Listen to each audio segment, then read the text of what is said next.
मुख्यमंत्री योगी आदित्यनाथ ने समाजवादी पार्टी पर निशाना साधते हुए कहा कि मोदी सरकार ने किसानों के हित में कई योजनाएं लागू की, जबकि विपक्ष किसानों और राम मंदिर को लेकर केवल राजनीति कर रहा है। जिन लोगों के समय में किसानों के हितों पर कुठाराघात हुआ था, जिन्होंने उत्तर प्रदेश के अंदर किसानों को पानी नहीं दिया, खेत के लिए पानी नहीं दिया, जिन्होंने अन्नदाता किसानों के हक पर बिचौलियों का वर्चस्व स्थापित करवाया, जिन्होंने उत्तर प्रदेश के अन्नदाता किसानों को असुरक्षित करते हुए उनके जीवन में बदहाली लाने का पाप किया था। 2007 से 2017 के बीच में 29 चीनी मिलें बंद हुई थी, 21 चीनी मिलें औने पौने दाम पे बेच दी गई थी। आज उनका दोहरा चरित्र देखिए, वे आज किसान की बात कह करके उनके जले पर नमक छिड़कने का काम कर रहे हैं, जबकि प्रधानमंत्री मोदी जी के नेतृत्व में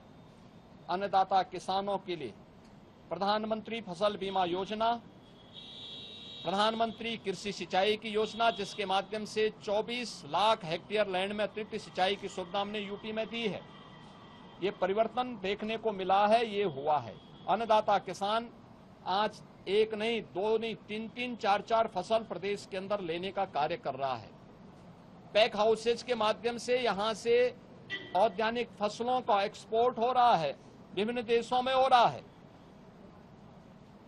3,23,000 करोड़ रुपए से अधिक का गन्ना मूल्य का भुगतान हुआ है और 122 चीनी मिलों में से 105 से अधिक चीनी मिलें ऐसी हैं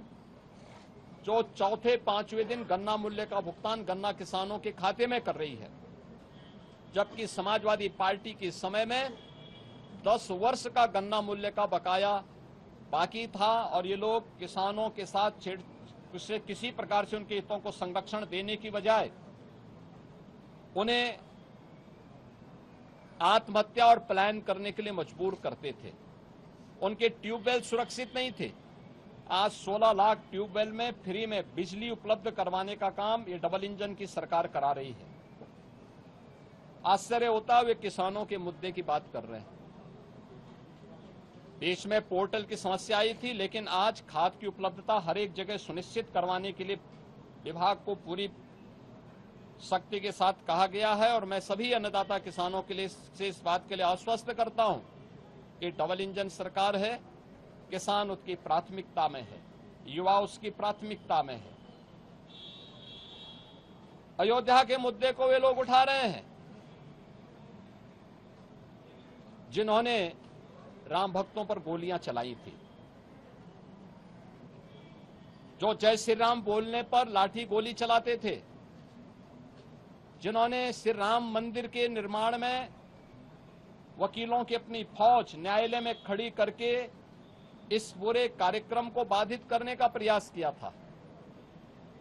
और राम मंदिर में चंदा चोरी की बात वे लोग करते हैं जिन लोगों के जेब से एक पैसा भी राम मंदिर निर्माण के लिए नहीं निकला है। इनके दोहरे चरित्र को देश देख रही है, दुनिया देख रही है।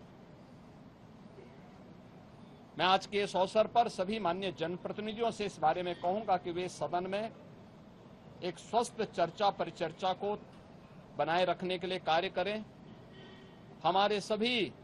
सरकारी कर्मचारियों ने, आउटसोर्स से जुड़े हुए, संविदा से जुड़े हुए कार्मिकों ने पिछले 9 वर्ष में मेहनत की पराकाष्ठा करते हुए जो मेहनत की है, उनके वेलफेयर के लिए भी सरकार पूरी प्रतिबद्धता के साथ कार्य कर रही है। हमने शिक्षा मित्रों को, अनुदेशकों को, बेसिक, माध्यमिक और उच्च शिक्षा के सभी शिक्षकों को हमने कैशलेस की सुविधा के साथ साथ शिक्षा मित्र और अनुदेशकों के मानदेय को भी बढ़ाया है और अभी उन सभी तबके के लिए भी सरकार कार्य कर रही है। चाहे आउटसोर्स कमीशन को तत्काल लागू करने की कार्रवाई मेरा मानना है कि अगले 1-1.5 सप्ताह के अंदर हम उसको लागू करके न्यूनतम मानदेय उनका सुनिश्चित करने जा रहे हैं। इस सरकार की प्रतिबद्धता का हिस्सा है। आंगनबाड़ी, आशा वर्कर, रसोईया, ग्राम चौकीदार, इन सभी के लिए भी सरकार ने उनके एक हैंडसम मानदेय उनको प्राप्त हो और उनकी सेवाएं इसी प्रकार से प्रदेश के हित को संवर्धित करने के लिए कार्य करेगी। इसके लिए हम लोगों ने सप्लीमेंट्री बजट का सहारा लिया है और मैं विश्वास करता हूं कि प्रदेश के हित के लिए 25 करोड़ जनता के वेलफेयर के लिए, उनके विकास के लिए विधानमंडल की इस कार्रवाई को शांतिपूर्ण ढंग से चलाने के लिए हमारे विपक्षी साथी नकारात्मकता की राजनीति को छोड़ करके एक सकारात्मक राजनीति को आगे बढ़ा करके उत्तर प्रदेश के इस बदले हुए परसेप्शन को प्रदेश के विकास के लिए और प्रदेश की समृद्धि में अपना योगदान देंगे।